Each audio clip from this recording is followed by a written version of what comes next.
नमस्कार दोस्तों, एग्जाम जीत में आपका स्वागत है। दोस्तों, पिछले वीडियो में हमने जाना था केमिकल इक्विलिब्रियम रासायनिक साम्यावस्था के बारे में, जिसमें मैंने आपको बताया था कि अनुत्क्रमणीय रासायनिक अभिक्रिया क्या होता है, उत्क्रमणीय रासायनिक अभिक्रिया क्या होता है। उसके साथ साथ आपको ये भी बताया था कि अग्र अभिक्रिया और पश्च अभिक्रिया से रिलेटेड क्वेश्चन भी बता दिया था। Kp और Kc की यूनिट निकालना बताया और उसके साथ साथ आपको क्वेश्चन भी मैंने बता दिया था। और यहाँ पर Kp और Kc का जो कॉन्स्टेंट है उनका डेरिवेशन आज हम जानेंगे और उससे रिलेटेड क्वेश्चन जो आपके एग्जाम में पूछे जाते हैं। लेकिन डेरिवेशन जानने से पहले हम जो इक्विलिब्रियम होता है, इक्विलिब्रियम से रिलेटेड कुछ क्वेश्चन जान लेते हैं और Kp और Kc से रिलेटेड कुछ क्वेश्चन जान लेते हैं। उसके बाद हम डेरिवेशन जानेंगे। देखिए, आपके बोर्ड में एक क्वेश्चन लिखा हुआ होगा कि साम्यावस्था का सही आरेख इनमें से कौन सा है।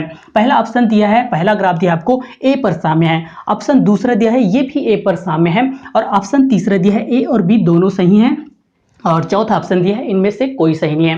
दोस्तों, मैंने पिछले वीडियो में आपको अच्छे से बताया था कि जब कोई भी जो केमिकल रिएक्शन होता है वो कौन सी कंडीशन में साम्य की स्थिति में होता था। तो क्या बताया था मैंने, जब भी अग्र अभिक्रिया की दर और पश्च अभिक्रिया की दर जब दोनों एक दूसरे के इक्वल हो जाते हैं, दोनों एक दूसरे के बराबर हो जाते हैं, तो उस कंडीशन को हम क्या कहते हैं, साम्य की स्थिति में कहते हैं। चेक करते हैं कि पहला ग्राफ क्या है, क्या ए पर साम्य है। तो यहां पर दिया है, देखना, ये होता है रेट ऑफ फॉरवर्ड डायरेक्शन, ये है रेट ऑफ बैकवर्ड डायरेक्शन। जब रेट ऑफ फॉरवर्ड डायरेक्शन और रेट ऑफ बैकवर्ड डायरेक्शन दोनों एक दूसरे के इक्वल हो गए, दोनों क्या हो गए, दोनों एक दूसरे के इक्वल हो गए, मतलब ये क्या है, ए पर साम्य है। इसका ये पहला ऑप्शन इसका सही हो जाता है। अब दूसरा ग्राफ हम चेक करते हैं। यहाँ पर क्या हो रहा है, अग्र अभिक्रिया और पश्च अभिक्रिया तो दोनों एक दूसरे इक्वल हो जा रहे हैं, लेकिन यहाँ पर क्या हो रहा है, उसकी कंसंट्रेशन, उसकी सांद्रता क्या हो गया, आगे पीछे हो गया, उसकी सांद्रता में क्या हो गया, परिवर्तन हो गया। इसलिए ये ए पर साम्य नहीं है, बल्कि कहां पर साम्य है, बी पर साम्य है। ए पर साम्य नहीं है, बी पर साम्य है। क्यों? क्योंकि केमिकल इक्विलिब्रियम का हमारा नियम कहता है, रूल कहता है, जब भी रेट ऑफ फॉरवर्ड डायरेक्शन और रेट ऑफ बैकवर्ड डायरेक्शन दोनों एक दूसरे के इक्वल हो जाते हैं, मतलब उसकी कंसंट्रेशन में कोई परिवर्तन नहीं होता। लेकिन यहां पर कंसंट्रेशन में क्या हो गया, चेंजेस आ गया, इसलिए बी पर साम्य होगा, ए पर साम्य नहीं होगा। इसलिए हमारा पहला ऑप्शन सही हो जाएगा। मतलब पहला वाला ग्राफ, पहला वाला आरेख साम्यावस्था की स्थिति में है। ये क्वेश्चन आपको अच्छे से क्लियर हो गया होगा। दूसरा क्वेश्चन जानते हैं Kp और Kc से रिलेटेड। अब यदि दूसरा क्वेश्चन आपको दे दिया तब क्या करेंगे यदि आपको दे दिया दोस्तों, एक रिएक्शन दे दिया, कोई भी एक रिएक्शन दे दिया और उस रिएक्शन में आपको पूछा Kp/Kc का मान क्या होगा, Kp/Kc की वैल्यू आपको पूछ दे दिया, तो क्या करेंगे। देखना, आपको दिया कार्बन मोनोऑक्साइड। कार्बन मोनोऑक्साइड को जब हाफ O2 से हमने क्या करा दिया, क्रिया करा दिया। कार्बन मोनोऑक्साइड को हाफ O2 से, कार्बन मोनोऑक्साइड क्या है, गैस है, ऑक्सीजन भी क्या है, गैस है। ऑक्सीजन से जब क्रिया कराए तो रिवर्सिबल हमको क्या मिला, कार्बन डाइऑक्साइड मिला और ये भी गैस है। और इस रिएक्शन में आपको, इस अभिक्रिया में आपको पूछ दिया Kp/Kc की वैल्यू, Kp/Kc का मान आपको बताना है। पहला ऑप्शन दिया यदि Rt की पावर 1, ऑप्शन दूसरा दिया Rt की पावर -1, ऑप्शन तीसरा दिया Rt की पावर -1/2 और चौथा ऑप्शन दे दिया यदि Rt की पावर 1/2 + 1/2। तब क्या करेंगे। तो दोस्तों, पिछले वीडियो में मैंने अच्छे से क्लियर किया था Kp/Kc क्या होता है। Kp/Kc, अगर यदि Kp और Kc का वैल्यू पूछा आपको तो क्या पूछ रहा है, ये रिलेशन ही पूछ रहा है, उनका संबंध ही पूछ रहा है। तो Kp/Kc का संबंध क्या होगा, रिलेशन Kp = Kc Rt की पावर Δn। यही मैंने बताया था पिछले वीडियो में अच्छे से क्लियर करके। तो देखना, यहां पर हमको क्या चाहिए, Δn की वैल्यू चाहिए। तो Δn की वैल्यू यहां से हम निकाल सकते हैं। Δn की वैल्यू मैंने कैसे बताया था, किस तरीके से निकालना है। तो कोई भी रिएक्शन दिया, कोई भी हमको रासायनिक अभिक्रिया दिया, उस अभिक्रिया में क्या करना है, हमेशा राइट साइड से लेफ्ट साइड को माइनस करना है। ये हमारा क्या है, राइट साइड है, ये हमारा लेफ्ट साइड है। राइट साइड को लेफ्ट साइड से माइनस करते हैं तो Δn की वैल्यू निकल के आ जाता है। देखना Δn की वैल्यू क्या निकलता है। राइट साइड में क्या है, कंसंट्रेशन 1 है, कुछ नहीं है सामने, मतलब 1 है। लेफ्ट साइड में क्या है, 1/2 + 1। देखिए, दोनों को अगर मैंने क्या कर दिया, ये हो गया 3/2, तो हमारा क्या आ गया, Δn की वैल्यू -1/2। अब यहाँ पर हम वैल्यू पुट कर देते हैं तो Kp बराबर क्या हो जाएगा, Kc आर टी की पावर -1/2। तो यहाँ से Kp/Kc बराबर क्या हो जाएगा, आर टी -1/2। ऑप्शन तीसरा इसका सही आंसर हो जाएगा। तो इस तरीके से आप किसी भी क्वेश्चन Kp और Kc से कोई भी क्वेश्चन दिया तो इस तरीके से आप निकाल सकते हैं। आपको ये पता होना चाहिए रिलेशन, और आपको ये भी पता होना चाहिए कि डेल n की वैल्यू हम कैसे निकालते हैं। तो डेल n की वैल्यू मैंने निकालने के लिए ट्रिक बता दिया है कि हमेशा कोई भी रिएक्शन दिया रहेगा उस रिएक्शन के राइट साइड को लेफ्ट साइड से माइनस करना है। तो इतना क्लियर हो गया दोस्तों। मैंने आपको बता दिया कि इक्विलिब्रियम से किस टाइप के क्वेश्चन पूछे जाते हैं साम्यावस्था से, और Kp और Kc से किस तरीके से आपको क्वेश्चन पूछे जाते हैं। तो ये आपको अच्छे से क्लियर हो गया होगा। अब जानते हैं कि जो K है, जो कांस्टेंट है, ये Kp और Kc आया कहां से। अब जान लेते हैं K का डेरिवेशन। तो ये K जो है आता कहां से है। सबसे पहले तो सवाल ये उठता है कि ये K आया कहां से। तो एक नियम है हमारे केमिस्ट्री में, क्या नियम है जानते हैं। उस नियम का नाम है लॉ ऑफ मास एक्शन। क्या कहते हैं उसको, लॉ ऑफ मास एक्शन, सक्रिय द्रव्यमान का नियम कहते हैं। क्या कहते हैं उसको, लॉ ऑफ मास एक्शन, सक्रिय द्रव्यमान का नियम, सक्रिय द्रव्यमान का नियम। क्या कहते हैं दोस्तों इसको, सक्रिय द्रव्यमान का नियम कहते हैं, लॉ ऑफ मास एक्शन कहते हैं। और इसी लॉ ऑफ मास एक्शन के आपके जो K है, जो कांस्टेंट है, यही K आपको निकल के आता है। अब इसका डेरिवेशन समझते हैं, लेकिन डेरिवेशन समझने से पहले एग्जाम्पल से समझते हैं कि एग्जाम्पल से अच्छे से समझ में आता है क्योंकि। तो इसका डेरिवेशन समझने की कोशिश करते हैं। मान लेते हैं मेरे पास क्या है, A+B नाम का कोई एक रिएक्टेंट है, अभिकारक है, कोई सॉल्यूशन है, कोई विलयन है। समझना इस बात को। मेरे पास क्या है, A+B नाम का कोई सॉल्यूशन है, विलयन है। मान लेते हैं PCl5 का ही क्या है, सॉल्यूशन है A+B। और जब ये A+B रिएक्ट नहीं हुआ है, क्रिया स्टार्ट नहीं हुआ है, तब मैंने क्या बताया था, उसकी कंसंट्रेशन ज्यादा होता है। जब कंसंट्रेशन ज्यादा, सांद्रता ज्यादा, तो उसका रेट ज्यादा। रेट ज्यादा मतलब क्या है, दोनों एक दूसरे के डायरेक्टली प्रोपोर्शनल है। दोनों क्या है, एक दूसरे के डायरेक्टली प्रोपोर्शनल होते हैं। अब मैंने क्या कर दिया, इस A+B को जो हमने रिएक्टेंट लिए, अभिकारक लिए, उसको हमने क्रिया करा दिया, रिएक्ट करा दिए। जैसे ही हमने रिएक्ट कराते हैं तो C+D नाम का कोई प्रोडक्ट बनना स्टार्ट हो जाता है। लेकिन जैसे ही प्रोडक्ट बनते जाता है A+B की कंसंट्रेशन कम होती जाती है और C+D की कंसंट्रेशन, उसकी सांद्रता बढ़ते जाती है। A+B की सांद्रता कम हो रही है और C+D की सांद्रता क्या हो रही है, बढ़ रही है। जब सांद्रता बढ़ रहा है तो रेट भी बढ़ रहा है। क्यों, क्योंकि वो डायरेक्टली प्रोपोर्शनल होते हैं। अब यहां पर ध्यान देने वाली ये बात है दोस्तों कि यहां पर जो रिएक्शन हो रहा है, यहां पर जो क्रिया हो रहा है, वो क्रिया क्या है, क्रिया है फॉरवर्ड रिएक्शन। क्या हो रहा है, यहां पर फॉरवर्ड रिएक्शन हो रहा है, अग्र अभिक्रिया। क्यों, क्योंकि वो आगे की साइड रिएक्ट हो रहा है ना, ये क्या हो रहा है, आगे की साइड रिएक्ट हो रहा है, इसलिए यहां पर क्रिया क्या हो रहा है, अग्र अभिक्रिया हो रहा है। अब ये जो अग्र अभिक्रिया है, ये किस पर डिपेंड करता है। अब सवाल ये उठता है कि यहां पर जो अग्र अभिक्रिया है वो किस पर डिपेंड करता है। तो दोस्तों ये किस पर डिपेंड करता है, इस अभिकारक पर डिपेंड करता है, इस रिएक्टेंट पर डिपेंड करता है। अब क्यों डिपेंड करता है इस रिएक्टेंट पर, तो एग्जांपल से समझते हैं। एग्जांपल से अच्छे से समझ में आता है। देखिए मेरे घर में कितने हैं, 3 लोग हैं। समझते हैं दोस्तों, मेरे घर में कितने लोग हैं, 3 लोग हैं। जब मैंने 3 लोग के लिए खाना बनाया तो कम समय में खाना बन गया। 3 लोग के लिए जब मैंने खाना बनाया तो कम समय में बन गया। और जब दूसरे दिन मेरे घर में क्या हुआ, 7 लोग और आ गए, 7 लोग मेहमान आ गए, तो मेरे घर में कितने हो गए, 10 लोग हुए। जब मेरे घर में 10 लोग हो गए, जब खाना मैंने बनाया 10 लोग के लिए, तो समय ज्यादा लगा। क्यों समय ज्यादा लगा, क्योंकि इसकी क्वांटिटी बढ़ गई। यहां पर क्वांटिटी कम है, यहां पर क्वांटिटी बढ़ रही है। जब क्वांटिटी बढ़ रही है तो रिएक्शन क्या रहा है, ज्यादा हो रहा है। रिएक्शन क्या हो रहा है, ज्यादा हो रहा है। यहां पर रिएक्शन कम हो रहा है। मतलब जो रिएक्शन है किस पे डिपेंड कर रहा है, उस अभिकारक की क्वांटिटी पे डिपेंड कर रहा है।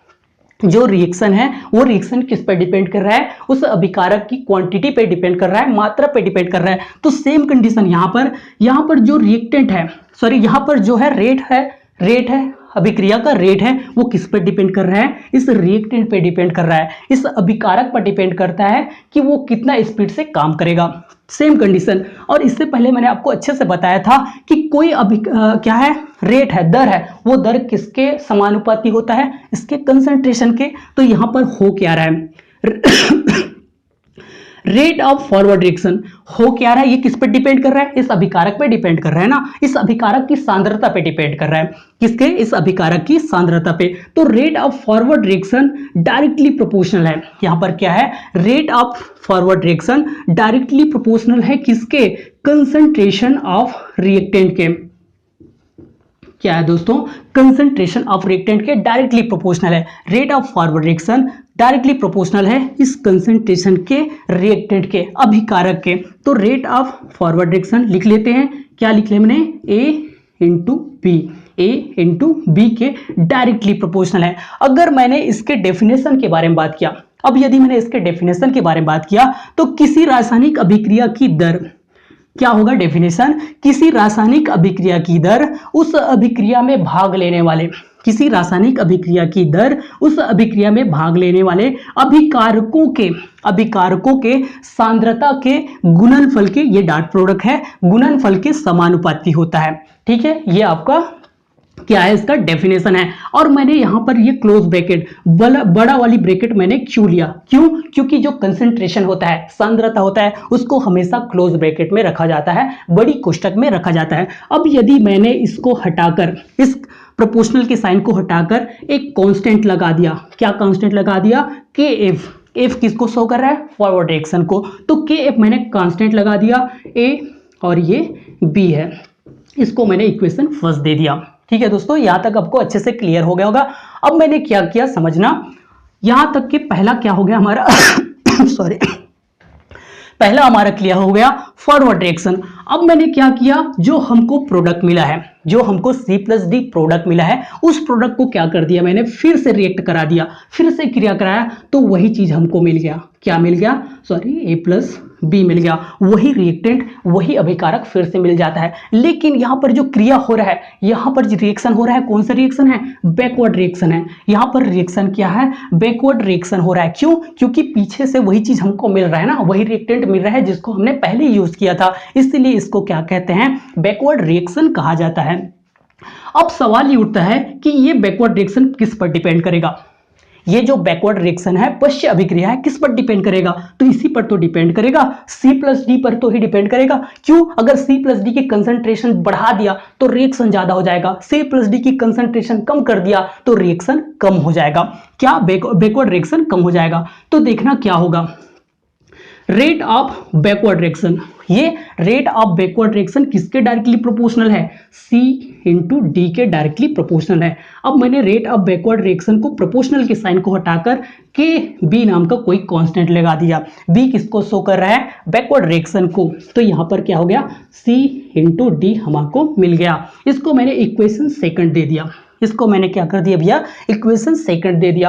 अब क्या करेंगे, equation first and equation second दोनों को क्या कर देते हैं, इक्वल कर दिए या फिर मल्टीप्लाई कर दिए, तो हमको क्या मिल जाता है, तो हमको मिल गया, क्या मिल जाता है यहां पर हमको मिल गया KF upon KB, KF upon KB, ये KF अपॉन KB किसके इक्वल है, CD upon A into B के, किसके बराबर है, C into D A into B के बराबर है। अब यदि जो ये है KF1KB जो हमको मिला है जो कांस्टेंट, इस पूरे का मान मैंने K रख दिया, इस पूरे को मैंने क्या कह दिया, कैपिटल K कह दिया, तो हमको क्या मिल जाता है, ये CD मिल गया और AB मिल जाता है, ये AB मिल गया।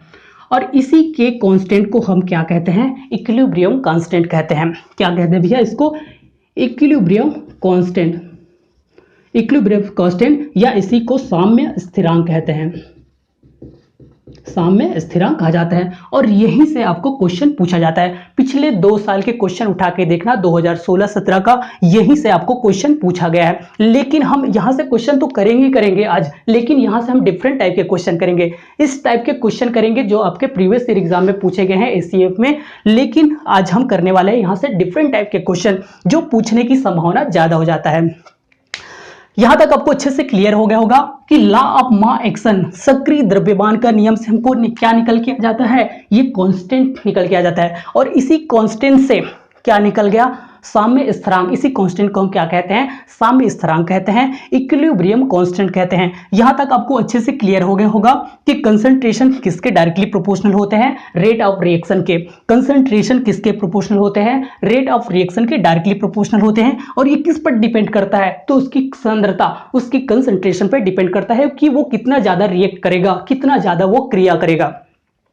अब बात करते हैं कि इससे क्वेश्चन कैसे पूछे जाते हैं। सॉरी, इससे क्वेश्चन कैसे पूछे जाते हैं। अब सवाल ये उठता है, तो देखना साम्य स्थिरांक से क्वेश्चन कैसे पूछे जाते हैं आपके एग्जाम में। दोस्तों पिछले जो साल के क्वेश्चन हुए थे 2016-17 के क्वेश्चन थे, एकदम सीधे सीधे थे, बिल्कुल कोई टेंशन वाली उसमें बात नहीं था। लेकिन हर बार तो वही क्वेश्चन रिपीट नहीं करेगा, इस बार कुछ अलग पूछ सकते हैं, तो हम इसके टाइप को चेंज कर लेते हैं। इसके टाइप को हम क्या कर लेते हैं, चेंज कर लेते हैं, थोड़ा सा घुमा के क्वेश्चन समझने की कोशिश करते हैं। अब यदि आपको क्वेश्चन पूछा, आपको यदि क्वेश्चन अब यदि आपको क्वेश्चन पूछ दिया, एक मिनट, सॉरी,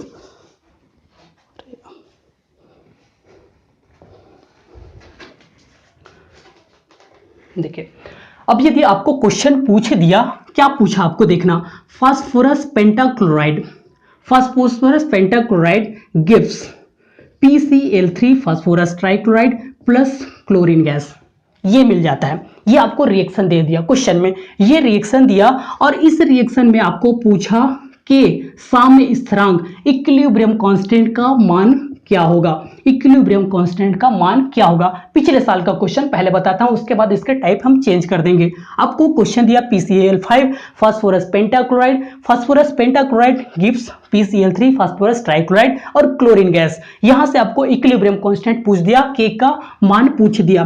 तब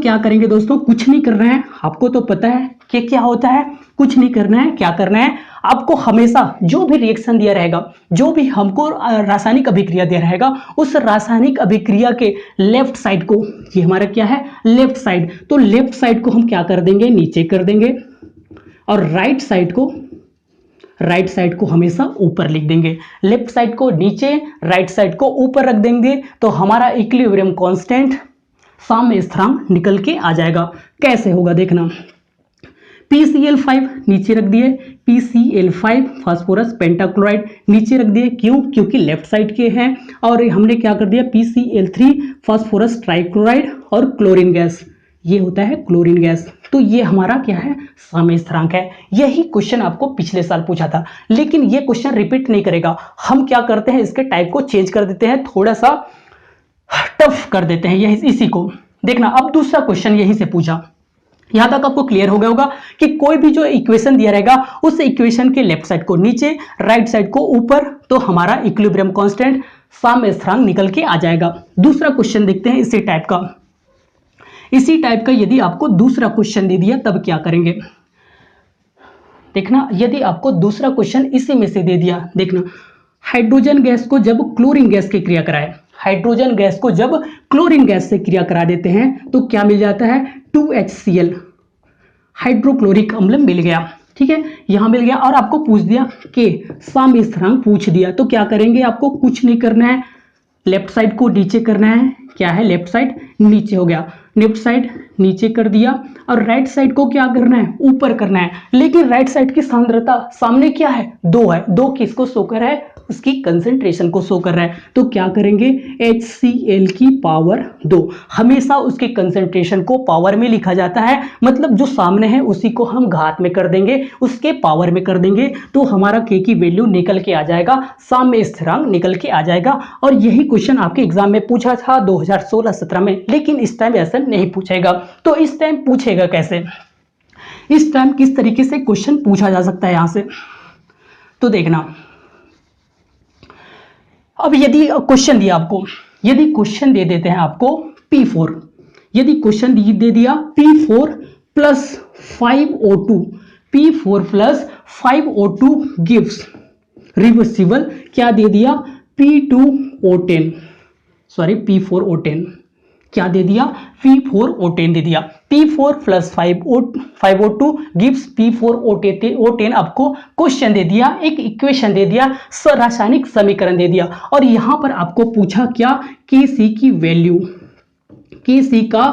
Kc का आपको मान बताना है। Kc का मान पूछा, यहां पर सिर्फ कांस्टेंट का मान नहीं पूछा। देखिए यहां पर क्या है, ये सॉलिड है, ये क्या है, गैस है, और ये भी क्या है, सॉलिड है।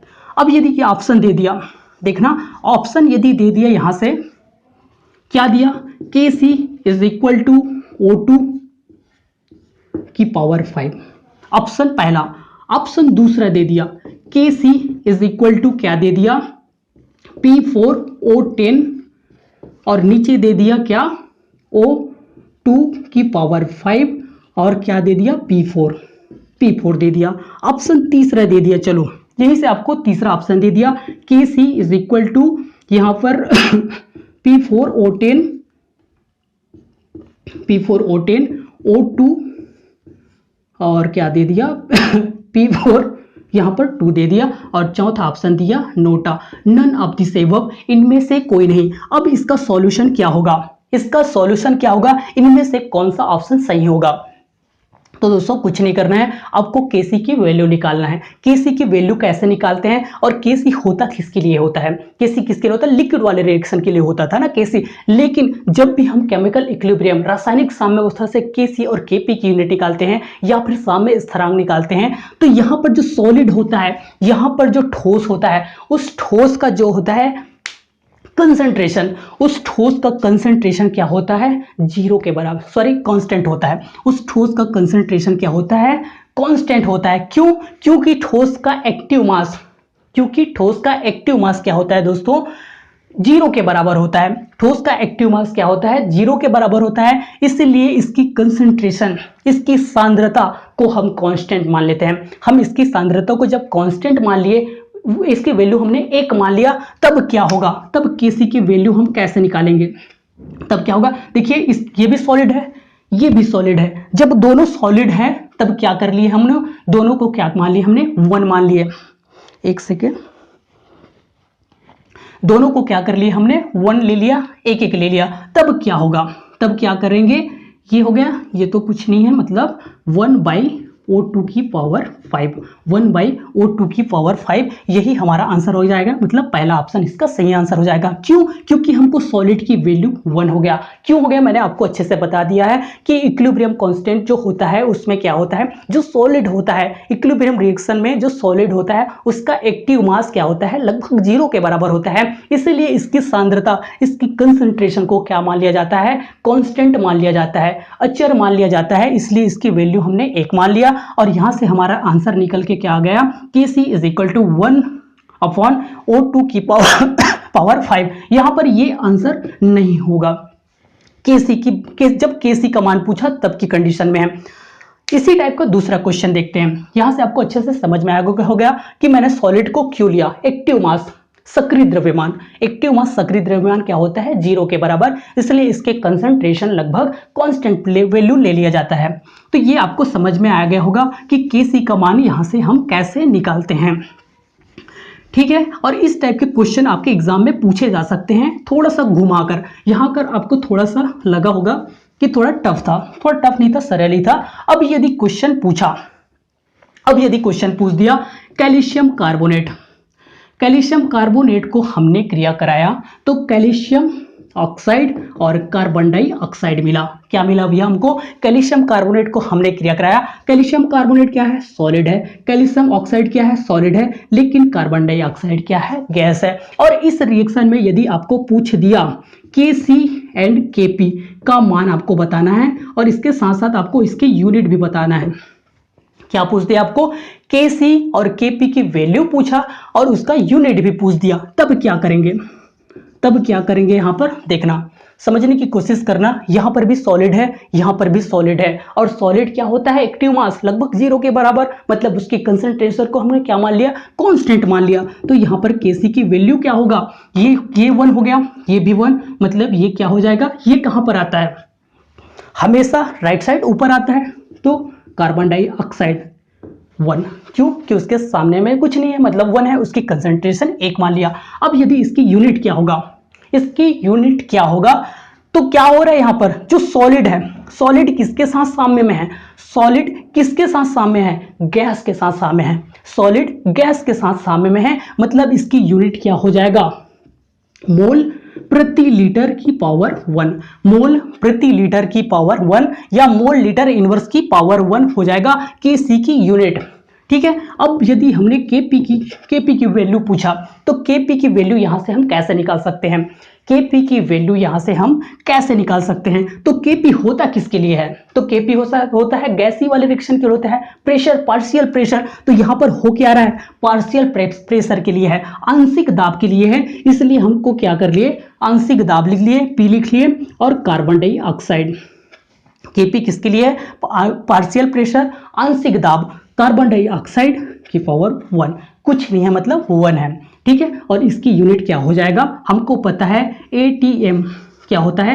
एटीएम की पावर 1 क्या होता है इसकी यूनिट? एटीएम की पावर 1 होता है। केपी की यूनिट क्या होता है? एटीएम की पावर 1, और केसी की यूनिट होता है मोल प्रति लीटर, मोल प्रति लीटर होता है। तो यहां तक आपको अच्छे से क्लियर हो गया होगा कि इस तरीके से आपके एग्जाम में क्वेश्चन पूछे जा सकते हैं। एक क्वेश्चन और देख लेते हैं इसी टाइप का और क्वेश्चन देख लेते हैं कि आपके एग्जाम में और किस टाइप से क्वेश्चन पूछे जा सकते हैं। सॉरी, देखना क्वेश्चन और देखते हैं। यदि आपके एग्जाम में क्वेश्चन दिया, अब यदि क्वेश्चन दे दिया, देखना N2O4, आपको क्वेश्चन दिया N2O4 गिव्स 2NO2, ठीक है, 4 ऑक्सीजन 2 नाइट्रोजन। ठीक है, N2O4 गिव्स 2NO2, ये भी गैस है, ये भी गैस है। यहां पर पूछ दिया आपको केपी और केसी की मान पूछ दिया, केसी और केपी की वैल्यू पूछ दिया, तब क्या करेंगे? सॉल्यूशन इसका क्या होगा? दोनों गैस है, क्या है? दोनों गैस है, कोई टेंशन ही नहीं है। क्यों? क्योंकि सॉलिड वाला झंझट ही नहीं है यहाँ पर। तो क्या करेंगे? केसी इज इक्वल टू हो जाएगा, लेफ्ट साइड को नीचे करना है, नीचे कर दिए, N2O4 ऊपर में हो गया NO2 की पावर 2। क्यों? क्योंकि सामने है, कंसंट्रेशन को पावर में लिखते हैं। अब इसका यूनिट क्या होता है? मोल प्रति लीटर इनवर्स। क्या होगा इसकी यूनिट? इसकी यूनिट देखना, मोल प्रति लीटर इनवर्स की पावर 2, मोल प्रति लीटर इनवर्स की पावर 2। इसकी यूनिट क्या होगा? मोल प्रति लीटर 1, कुछ नहीं, मतलब 1, और इसको हम लिख सकते हैं मोल प्रति लीटर 2 - 1। क्या लिख सकते हैं? 2 - 1 लिख सकते हैं, इसको हमने घटा दिए। तो ये इसकी यूनिट है, ये इसका केसी का मान है। केसी का मान क्या होगा? NO2 और N2O4। ठीक है, यहीं पर आप क्या कर सकते हैं? केपी की वैल्यू, यहां पर आपको केपी की वैल्यू कैसे निकालेंगे? तो क्या होगा? पार्शियल प्रेशर, आंशिक दाब। आंशिक दाब क्या लिख लेते हैं यहीं पर? ये हो गया NO2 की पावर 2, इसको पूरे कोष्टक में ले लेते हैं, ये हो गया N2O4 1, कुछ नहीं, मतलब 1 है। तो इस तरीके से आपके एग्जाम में पूछा जा सकता है कि साम्य स्थिरांक, इक्विलिब्रियम कांस्टेंट से आपको इस टाइप के क्वेश्चन देखने को मिल सकते हैं। ठीक है, यहां तक आपको अच्छे से क्लियर हो गया होगा कि केपी और केसी की वैल्यू कैसे निकाला जाता है, केपी केसी की यूनिट कैसे निकाला जाता है, इक्विलिब्रियम कांस्टेंट का डेरिवेशन मैंने आपको अच्छे से बता दिया। और जो पिछले एग्जाम में आपको पूछा है क्वेश्चन, वो एकदम सरल था, लेकिन यहां से आपको घुमा के पूछ सकता है। क्यों? क्योंकि यहां पर अगर यदि सॉलिड को ऐड कर दिया तब की कंडीशन की है।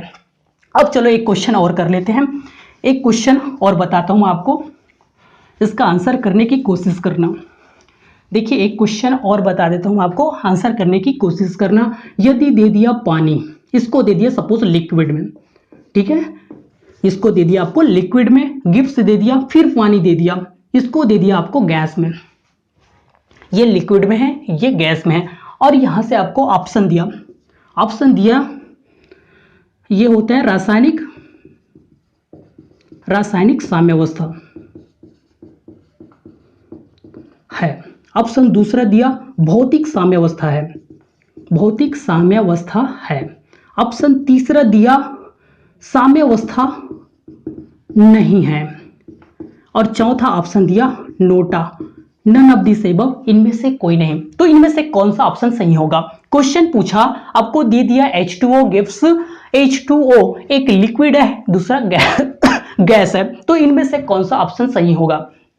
तो दोस्तों मैंने आपको बताया था कि जब भी यहां पर जो रिएक्टेंट है, रिएक्टेंट क्या है, H2O है, प्रोडक्ट भी मिल रहा है H2O, लेकिन उसका स्टेज, उसकी अवस्था में परिवर्तन आ गया, उसकी स्टेज अवस्था में परिवर्तन, लिक्विड लिए थे गैस मिल गया, लिक्विड लिए थे गैस मिल गया, लेकिन जो रिएक्टेंट लिया वही हमको प्रोडक्ट के रूप में मिल रहा है, रिएक्टेंट लिया वही हमको क्या मिल रहा है, प्रोडक्ट के रूप में मिल रहा है। इसीलिए ये केमिकल इक्विलिब्रियम नहीं है, ये केमिकल इक्विलिब्रियम नहीं है, ये क्या है, फिजिकल इक्विलिब्रियम है, भौतिक साम्यावस्था है। ये कौन सी कंडीशन है, भौतिक साम्यावस्था है। तो इस तरीके से क्वेश्चन आपके एग्जाम में पूछे जा सकते हैं। हालांकि ये बहुत ज्यादा टफ लेवल का है और इसका डेरिवेशन, इसको और अच्छे से डीप में जाना जाता है, लेकिन वहां तक हमको जानने की जरूरत नहीं है। तो ये सब आपके इक्विलिब्रियम कांस्टेंट से क्वेश्चन बनते हैं। दोस्तों आपके इक्विलिब्रियम रिएक्शन जो होता है केमिकल इक्विलिब्रियम से, सिर्फ एक टॉपिक और बच गया है जहां पर आपको पूछा जाता है प्रारंभिक मोल पूछा जाता है, मोल पर सांद्रता पूछा जाता है, और मोल पर जो कंसंट्रेशन, सांद्रता और प्रारंभिक मोल पूछा जाता है। इस तरीके से आपको और एक टॉपिक है, वहां से आपको क्वेश्चन पूछा जाता है।